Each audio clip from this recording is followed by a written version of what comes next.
Hello everyone, myself Buddhi Mondal. আজি আমি start কৰিব লৈছো ক্লাস 10 ৰ চেপ্টাৰ নম্বৰ 1 ৰাসায়নিক বিক্ৰিয়া আৰু সমীকৰণ। তো ৰাসায়নিক বিক্ৰিয়া আৰু সমীকৰণৰ বিষয়ত জনাৰ আগত আমি কিছু বস্তু অলপ ডিসকাস কৰি লওঁ। যেহেতু আজি প্ৰথম ক্লাস আমি সকলোৱে ক্লাস 9 ত পঢ়ি আহিছো, আমি যেটো পদাৰ্থৰ যেটো চেঞ্জ হয় বা পৰিৱৰ্তন দুই ধৰণৰ হয় আমি থুলমূলকৈ পাই আহিছো। তাৰে প্ৰথমটো চেঞ্জ হৈছে বা পৰিৱৰ্তন হৈছে ভৌতিক পৰিৱৰ্তন আৰু আনটো হৈছে ৰাসায়নিক পৰিৱৰ্তন। ভৌতিক পৰিৱৰ্তনত পদাৰ্থ এটা আমি প্ৰথম যেটো অৱস্থাৰ পৰা নেক্সট ষ্টেপলৈ যাব সেই অৱস্থাৰ পৰা আকৌ ঘূৰাই প্ৰথম অৱস্থালৈ আনিব পাৰো। উদাহৰণ হিচাপে আমি পানী ল'ব পাৰো। পানী আমি সকলোৱে জানো পানীৰ যেটো ভৌতিক অৱস্থা নরমাল অবস্থাত পানি সদায় জুলিয়া অবস্থাত থাকে। তো পানির তিনিটা রূপ আছে আমি জানো, গ্যাসীয়, জুলিয়া আর গোটা অবস্থা। তো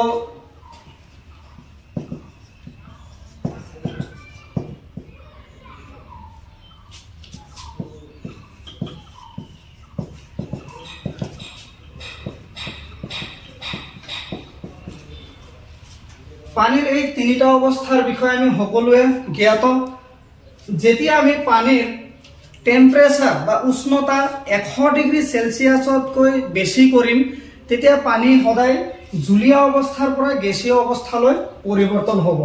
100 ডিগ্ৰী সেলসিয়াস গৰম কৰিলে পানী গেছীয় অৱস্থাত যাব। আমি যদি আকৌ তাক নৰমাল টেম্পাৰেচাৰ বুলি ৰুম টেম্পাৰেচাৰ বুলি কোৱা হয়, যাক 25 ডিগ্ৰী সেলসিয়াস বুলি ধৰা হয়। 25 ডিগ্ৰী সেলসিয়াসত পানীৰ অৱস্থা জুলীয়া অৱস্থাত থাকে। আৰু পানী যদি আমি শীতলীকৰণ কৰো, ফ্ৰিজিং বুলি কোৱা হয়, তাৰ মানে 0 ডিগ্ৰী সেলসিয়াসত পানীক লৈ আনিলে পানী গোটা মাৰিব। এই যেটো অৱস্থা আছে ইয়াক একে ধৰণে আমি গোটা অৱস্থাৰ পৰা জুলীয়া অৱস্থালৈ আনিব পাৰো, জুলীয়া অৱস্থাৰ পৰা গেছীয় অৱস্থালৈ আনিব পাৰো। এই যেটো পৰিৱৰ্তন আমি ইয়াত দেখি পাইছো, এনেকুৱা বহুতো পদাৰ্থ আছে যাৰ পৰিৱৰ্তন এটা পৰ্যায়ৰ পৰা আন এটা পৰ্যায়লৈ যাব, আকৌ তাত পুনৰাই আগৰ পৰ্যায়লৈ ঘূৰাই আনিব পাৰো। এই যেটো পৰিৱৰ্তন ইয়াক আমি কওঁ ভৌতিক পৰিৱৰ্তন। কিন্তু আজি আমাৰ মূল যেটো বিষয় হেতু ভৌতিক পৰিৱৰ্তনৰ নহয়, আমি পঢ়িম ৰাসায়নিক পৰিৱৰ্তন। তো যেটো আমি ৰাসায়নিক বিক্ৰিয়া বুলি কৈছো, এটা অৰ্থত ৰাসায়নিক বিক্ৰিয়া মানে হৈছে ৰাসায়নিক পৰিৱৰ্তন। তার মানে রাসায়নিক পরিবর্তনত কি হব, ভৌতিক পরিবর্তনের ঠিক বিপরীত ধর্মী।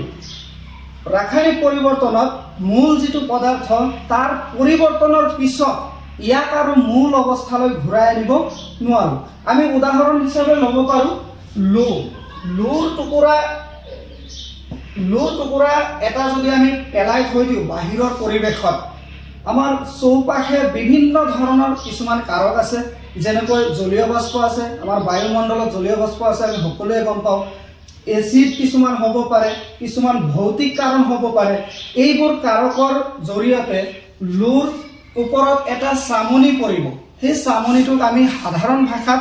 মামৰ বুলি কওঁ। এই মামৰ পৰা যেটো প্ৰক্ৰিয়া এইটো হৈছে ৰাসায়নিক পৰিৱৰ্তন। ইয়াক যেহেতু আমি আকৌ ঘূৰাই পুনৰ আগৰ যেটো লু আছিল সেইটোলৈ আনিব নোৱাৰো, এনেকুৱা পৰিৱৰ্তনক আমি কওঁ ৰাসায়নিক পৰিৱৰ্তন। সেই পৰিৱৰ্তনকে আমি কিছুমান বিক্ৰিয়াৰ দ্বাৰা বুজিব চেষ্টা কৰিম। তো প্ৰথম পৰ্যায়ত আমি ৰাসায়নিক বিক্ৰিয়া বুলি যদি কওঁ, ৰাসায়নিক বিক্ৰিয়া মানে কি বুজি লওঁ। ৰাসায়নিক বিক্ৰিয়া এনেকুৱা এটা প্ৰক্ৰিয়া য'ত দুই বা তাতোধিক পদাৰ্থ, যাক আমি সাধাৰণতে বিক্ৰিয়ক বুলি কওঁ, দুই বা তাতোধিক পদাৰ্থ বা বিক্ৰিয়ক লগ হৈ ৰাসায়নিক বিক্ৰিয়া কৰি তাত দুই বা তাতোধিক বা এটাও হ'ব পাৰে তেনেকুৱা কিছুমান বিক্ৰিয়াজাত পদাৰ্থৰ উৎপন্ন কৰিব। আমি উদাহৰণ হিচাপে ধৰি ল'ব পাৰো মেগনেছিয়াম। মেগনেছিয়াম এটা ধাতু, সকলোৱে জানো আমি। মেগনেছিয়ামে যেতিয়া অক্সিজেনৰ সৈতে বিক্ৰিয়া কৰিব, বায়ুমণ্ডলত থকা অক্সিজেনৰ সৈতে বিক্ৰিয়া কৰিব, তাৰ পৰা আমি এটা বিক্ৰিয়াজাত পদাৰ্থ আমি পাম, যাক মেগনেছিয়াম অক্সাইড বুলি কওঁ। এইটো যেটো প্ৰসেস আছে, মেগনেছিয়ামে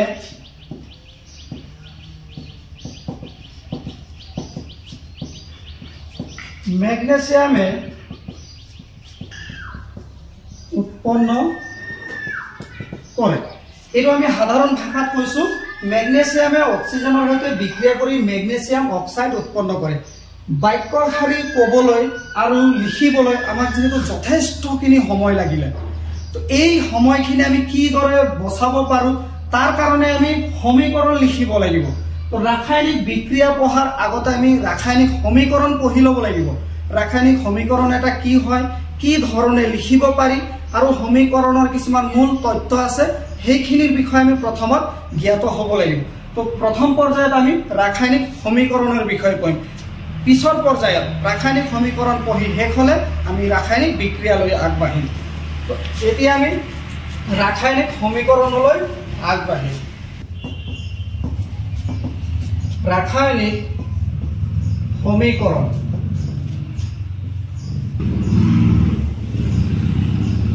আমি ৰাসায়নিক বিক্ৰিয়াত যি ধৰণে উদাহৰণ এটা লৈছিলো মেগনেছিয়ামে অক্সিজেনৰ সৈতে বিক্ৰিয়া কৰি মেগনেছিয়াম অক্সাইড উৎপন্ন কৰিছে এই বস্তুটো লিখোতে আৰু কওঁতে আমাক যথেষ্ট সময় লাগিছে আমি পৰীক্ষাৰ যদি মনোভাৱেৰে চাব বিচাৰো তেতিয়া সেই বস্তুটো লিখাটো আমাৰ কাৰণে খুবে লোকসানদায়ক হ'ব সেইকাৰণে আমি ৰাসায়নিক সমীকৰণৰ আকাৰত লিখিব লাগিব এটা ৰাসায়নিক সমীকৰণ এটা লিখোতে আমি যথেষ্টখিনি ডাঙৰ হোৱাৰ কাৰণে প্ৰথমত আহিব শব্দ সমীকৰণ ৰাসায়নিক সমীকৰণৰে প্ৰথম পৰ্যায় হৈছে শব্দ সমীকৰণ শব্দ সমীকৰণ তাৰ মানে ওয়াৰ্ড ইকুয়েশন বুলি কোৱা হয় শব্দ সমীকৰণ মানেনো কি শব্দ সমীকৰণ মানে হৈছে ৰাসায়নিক সমীকৰণ কিন্তু সমীকৰণটোক আমি শব্দ আকাৰে লিখিম যেনেকৈ আমি লৈছো কাৰ্বন আৰু অক্সিজেনৰ মাজত বিক্ৰিয়াৰ ফলত কাৰ্বন ডাই অক্সাইড উৎপন্ন হয় তো এই বস্তুটো আমি শব্দ সমীকৰণ আকাৰত কি ধৰণে লিখিম carbon carbon plus oxygen oxygen ইহঁতৰ মাজত ৰাসায়নিক বিক্ৰিয়াৰ ফলত উৎপন্ন হ'ব কাৰ্বন ডাই অক্সাইড কাৰ্বন ডাই অক্সাইড এইটো হৈছে আমাৰ শব্দ সমীকৰণ তো শব্দ সমীকৰণৰ মূল তথ্য এইখিনিয়ে যে আমি ৰাসায়নিক বিক্ৰিয়াটাক সংক্ষিপ্ত আকাৰত বহুত সংক্ষিপ্ত আকাৰত লিখিব পৰা যেটো আমাৰ নিয়মাৱলী আছে বা আমাৰ সমীকৰণ আছে এটোকে শব্দ সমীকৰণ বুলি কোৱা হয় এই শব্দ সমীকৰণটো যেহেতু আমি আগৰ পৰ্যায়লৈ শব্দ সমীকৰণটো আৰু সংক্ষিপ্ত আকাৰত লিখিব লাগিব যেহেতু আমি ইয়াত পঢ়ি আছো ৰাসায়নিক বিজ্ঞান বা ৰসায়ন বিজ্ঞান বুলি কোৱা হয় ৰসায়ন বিজ্ঞানত আমি সকলোবোৰ বস্তু অসমীয়াত এনে ধৰণে শব্দ সমীকৰণ আকাৰে লিখি যাব নোৱাৰো ইয়াক আমি আৰু সংক্ষিপ্ত আকাৰত লিখিব লাগিব তো হেতু বস্তুটো হৈছে ইহঁতক আমি সংকেতত লিখিব লাগিব সংকেত মানে কাৰ্বন বুলি যদি কও আমি সকলোৱে অলপ হলেও জ্ঞাত আমাৰ পৰ্যাবৃত্ত তালিকাখনলৈ পৰ্যাবৃত্ত তালিকাখনত মুঠ 118টা মৌল আছে সকলোবোৰ মৌলৰ কিছুমান সংকেত দিয়া আছে আমি শব্দ সমীকৰণটো সেই সংকেত আকাৰে লিখিম আমি সকলোৱে জানো কাৰ্বনৰ সংকেতটো হৈছে C প্লাস অক্সিজেনৰ যেটো সংকেত O2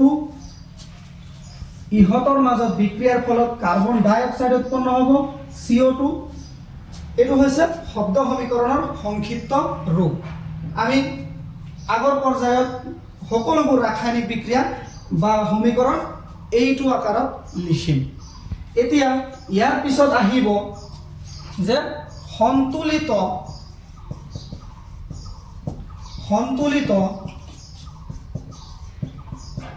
ৰাসায়নিক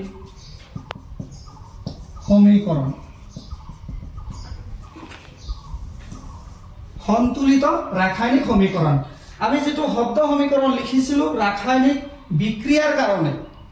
ৰাসায়নিক বিক্ৰিয়াসমূহকে আমি সমীকৰণ আকাৰত লিখি আছো এই সমীকৰণতে শব্দ সমীকৰণ যেটো আমি সংক্ষিপ্ত ৰূপত লিখিছো এতিয়া আমি যদি চাও মেগনেছিয়াম অক্সাইড এটা উদাহৰণ লৈছো আমি মেগনেছিয়াম অক্সাইড মেগনেছিয়াম মানে Mg স্মল g হ'ব অক্সিজেন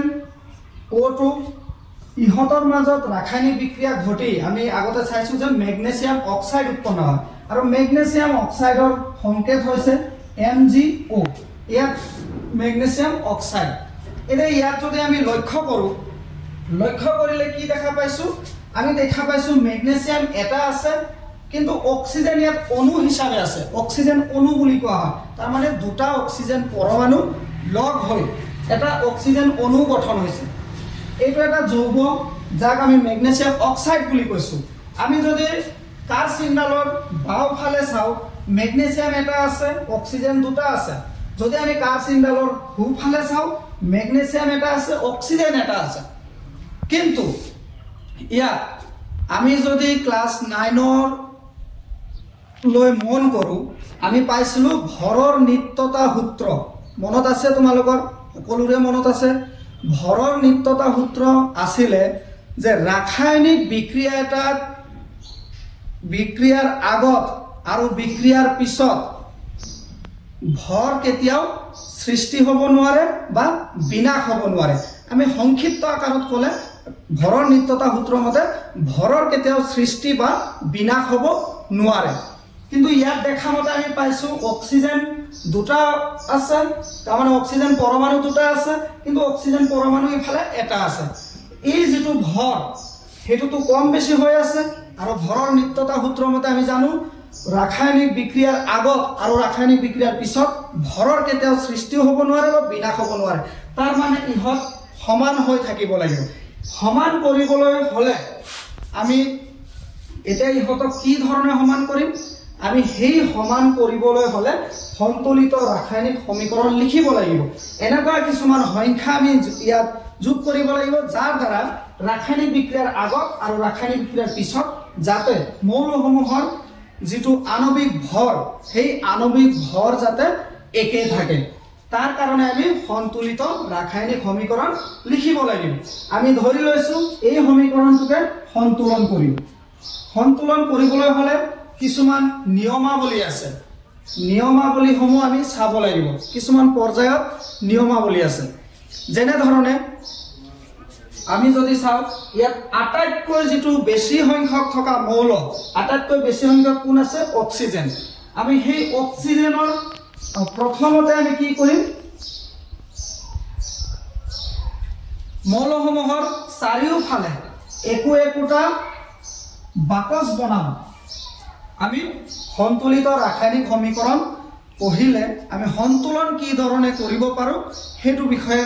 শিকি আছো তো প্ৰথম পৰ্যায়ত আমি মৌল বা যৌগসমূহৰ চাৰিওফালে একোটা বাকচ আঁকিব লাগিব বাকচ অঁকাৰ পিছত দ্বিতীয় পৰ্যায় চাব লাগিব যে কোনটো মৌল আটাইতকৈ বেছি পৰিমাণে আছে আমি চাইছো যে অক্সিজেন দুটা আছে অক্সিজেন এটা আছে মেগনেছিয়াম এটা আছে মেগনেছিয়াম এটা আছে গতিকে আমাৰ অক্সিজেন পৰমাণু দুটা আছে আমি অক্সিজেন প্ৰথমতে সন্তুলন কৰিব চেষ্টা কৰিম এফালে আছে আমাৰ দুটা এফালে যদি আমি দুটা কৰিব লওঁ আমি ইয়াত দুই লিখিব লাগিব অক্সিজেনৰ দুটা হৈ গৈছে এতিয়া আমাৰ শেষ হৈ যোৱা নাই পিছৰ পৰ্যায়ত আমি কি কৰিম এতিয়া আমি চাইছো অক্সিজেন সন্তুলন হ'ল বিক্ৰিয়াৰ আগত যিমান আছিলে বিক্ৰিয়াৰ পিছতো ইমান হৈছে কিন্তু এতিয়া আমি মেগনেছিয়ামলৈ যদি চাওঁ বিক্ৰিয়াজক পদাৰ্থত এতিয়া মেগনেছিয়াম কি হৈছে দুটা পাইছো আমি কিন্তু বিক্ৰিয়ক পদাৰ্থত বিক্ৰিয়কত মেগনেছিয়াম এটা আছে গতিকে ইয়াকো আমি সন্তুলন কৰিব লাগিব ইয়াক সন্তুলন কৰিবলৈ হলে আমি ইয়াকো দুই লিখিব লাগিব এইটো বহুত সৰু বিক্ৰিয়া আছিলে সেইকাৰণে আমি তিনিটা পৰ্যায়ত ইয়াক আমি সন্তুলন কৰিব পাৰিছো কিছুমান এনেকুৱা বিক্ৰিয়া আছে যিবোৰ অলপ দীঘলীয়া হয় দীঘলীয়া বিক্ৰিয়াবোৰত আমি পৰ্যায় 4টা বা 5টা লৈকে পাব পাৰো আমি ৰাসায়নিক সমীকৰণ সদায় সন্তুলিত ৰূপত লিখিব লাগে সন্তুলিত ৰূপসমূহৰ কিছুমান পৰ্যায় আছে পৰ্যায়সমূহ মই লিখি দিম সেইখিনি তোমালোকে বহিত ধুনীয়াকৈ নোট হিচাপে লিখি ল'বা তোমালোকৰ কিছু পৰিমাণে হ'লেও হেল্প হ'ব এতিয়া আমি ৰাসায়নিক সমীকৰণৰ সন্তুলনকৰণ পৰ্যায়সমূহ চাও প্ৰথম পৰ্যায়ত আমি প্ৰথমতে ৰাসায়নিক সমীকৰণটো লিখি লোৱাৰ পিছত ইয়াৰ চাৰিওফালে একোটাকৈ মানে মৌল বা যৌগসমূহৰ চাৰিওফালে একোটাকৈ বক্স বনাব লাগিব প্ৰথমতে সকলোবোৰ মৌল বা যৌগৰ চাৰিওফালে একোটাকৈ বাকচ আঁকিব লাগিব। আমি উদাহৰণ হিচাপে লৈছো এইটো ৰাসায়নিক বিক্ৰিয়া। আমি সকলোবোৰ যৌগ বা মৌলৰ চাৰিওফালে একোটাকৈ বক্স আঁকিব লাগিব। ইয়াৰ পিছত আমি দ্বিতীয় পৰ্যায়ত চাওঁ। দ্বিতীয়তে আটাইতকৈ বেছি থকা মৌলটো বাছনি কৰি ল'ব লাগিব। এতিয়া আটাইতকৈ বেছি থকা মৌল বাছনি কৰিব ল'বলৈ আমি যিটো উপযুক্ত পদ্ধতি সেইটো আমি এটা তালিকা বনাব লাগিব। এখন তালিকাৰ জৰিয়তে আমি ইহঁতক বাছনি কৰিব ল'ব লাগিব। তালিকাখনত আমি তিনিটা পৰ্যায়ত চাম। প্ৰথম পৰ্যায়ত মৌল, দ্বিতীয়তে আমি বিক্ৰিয়ক পদাৰ্থ লিখিম, ইহঁতৰ সংখ্যাসমূহ লিখিব লাগে। তৃতীয়তে বিক্ৰিয়াজাত পদাৰ্থসমূহৰ সংখ্যাসমূহ লিখিব লাগে। আমি লিখিছোঁ মৌলসমূহ, যেনিবা আইৰণ আছে, অক্সিজেন আছে আৰু হাইড্ৰজেন আছে। এইফালেও চাইছোঁ আমি তিনিটাই মৌল আছে। তো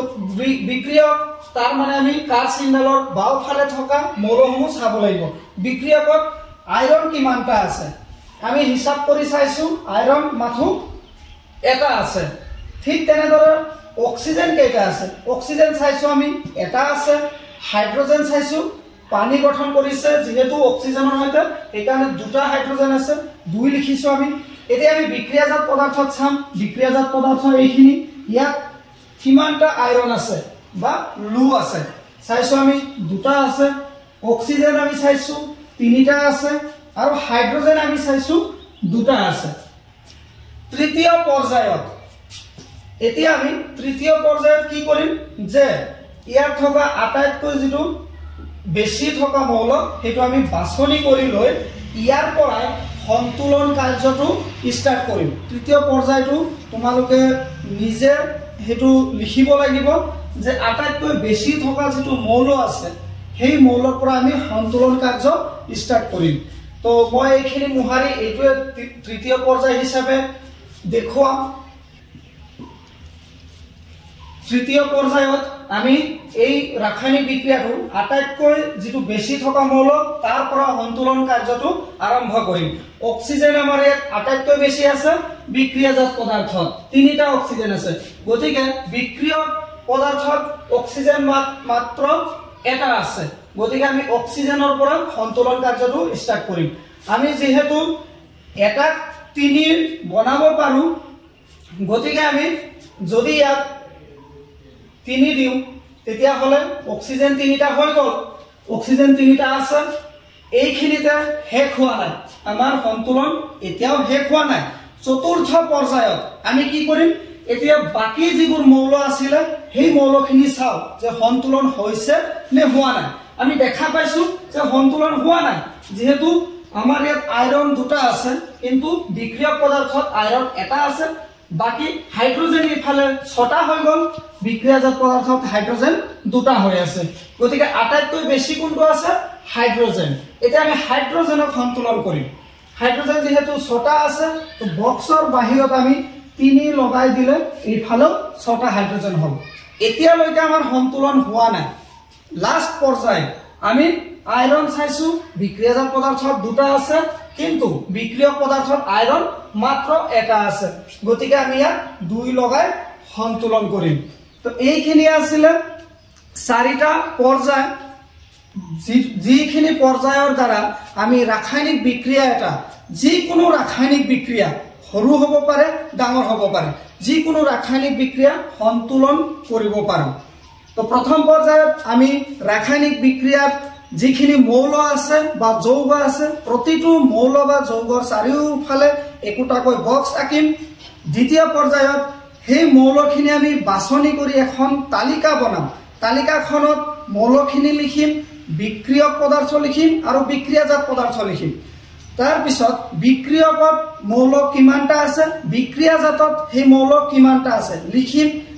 এতিয়া তালিকাখনত যিটো আটাইতকৈ বেছি পৰিমাণৰ মৌল থাকিব সেই মৌলটোৰ পৰা আমি তৃতীয় পৰ্যায়ত সন্তুলন কাৰ্য আৰম্ভ কৰিম। এই সন্তুলন কাৰ্য যেতিয়ালৈকে সমাপ্ত নহ'ব, বিক্ৰিয়ক পদাৰ্থ আৰু বিক্ৰিয়াজাত পদাৰ্থৰ মাজত মৌলসমূহৰ সংখ্যা যেতিয়ালৈকে শেষ সমান নহ'ব তেতিয়ালৈকে আমি বিক্ৰিয়া যেটো বিক্ৰিয়া আছিলে তাৰ সন্তুলন কাৰ্য চলাই থাকিব লাগিব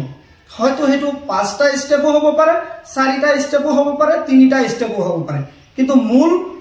3টা স্টেপ আছে তাৰ পিছৰখিনি এনে ধৰণে আমি কৰি যাম কেইটামান এক্সাম্পল কৰিব লাগিব কেইটামান আমি কেইটামান উদাহৰণ লম এতিয়া আৰু ইহতক আমি সন্তুলন কৰিব চেষ্টা কৰিম কেইটামান উদাহৰণ লৈছো আমি উদাহৰণসমূহ সন্তুলন কৰাৰ চেষ্টা কৰিম তো প্ৰথম পৰ্যায়টো আছিল যে ইহতৰ চাৰিওফালে আমি কি কৰিব লাগে বক্স বনাব লাগে আমি এটা এটা কৈ চাও প্ৰথমত আমি হাইড্ৰোজেনৰ চাৰিওফালে বক্স বনালো তাৰ পিছত অক্সিজেনৰ চাৰিওফালে আৰু এইফালে আমি পানীৰ চাৰিওফালে বক্স বনালো এতিয়া আমি দ্বিতীয় পৰ্যায় মতে চাব লাগে আটাইতকৈ বেছি কোনটো মৌল আছে তো আমি দেখা পাইছো হাইড্ৰোজেন দুটা আছে বিক্ৰিয়াজাতত দুটা আছে অক্সিজেন দুটা আছে বিক্ৰিয়াজাতত এটা আছে তো হাইড্ৰোজেন আমাৰ সন্তুলন হৈ আছে কিন্তু অক্সিজেন সন্তুলন হোৱা নাই তো অক্সিজেন আমি প্ৰথম পৰ্যায়ত সন্তুলন কৰি ল'ব লাগিব যেহেতু আমাৰ ইয়াত দুটা অক্সিজেন আছে গতিকে আমি ইয়াত অক্সিজেন দুটা কৰিব লাগিব এতিয়া আমি দ্বিতীয় পৰ্যায়ত চাম যে হাইড্ৰোজেন সন্তুলন হৈ আছে নে নাই এটা চাইছো বিক্ৰিয়াজাত পদাৰ্থত হাইড্ৰোজেন 4টা হৈ গল কিন্তু বিক্ৰিয়কত হাইড্ৰোজেন মাত্ৰ দুটা আছে গতিকে আমি হাইড্ৰোজেন সন্তুলন কৰিব লাগিব এতিয়া আমি চাইছো গুটেইখিনি মৌল বা যৌগ ইয়াত সন্তুলন হৈ গৈছে ইমানখিনিতে হে দ্বিতীয়টো আমি চাম আগৰ নিচিনাকৈ তো লাহে লাহে আমি বুজি পোৱাৰ পিছত লাহে লাহে আমি তালিকা বনোৱা এৰিম বক্স বনোৱা এৰিম আমি বক্স তালিকা সকলোবোৰ বস্তু মনতে ভাবি লম যে ইহতৰ চাৰিওফালে একোখন বক্স আছে তালিকা এখন আছে তালিকাখনত এইটো মৌল ইমান পৰিমাণৰ আছে আমি সেইখিনি মনতে কল্পনা কৰি ল'ব লাগিব যেহেতু আমি পৰীক্ষাত বা যেতিয়া আমি বহিত উদাহৰণ কৰিম তেতিয়া এটা দুটা কৰাৰ পিছত আমি বক্স তালিকা সকলোবোৰ উদাহৰণৰ কাৰণে বা সকলোবোৰ কুৱেশ্যনৰ কাৰণে বনাব নোৱাৰো সেই কাৰণে আমি এতিয়া চেষ্টা কৰিম আমি বক্স আৰু তালিকা মনত ভাবি আমি বোৰ্ড বা বহিত নকৰি মনতে ভাবি আমি সেইখিনি কাম কৰিম চাইছো আমি দ্বিতীয়টো উদাহৰণত গৈছো জিংক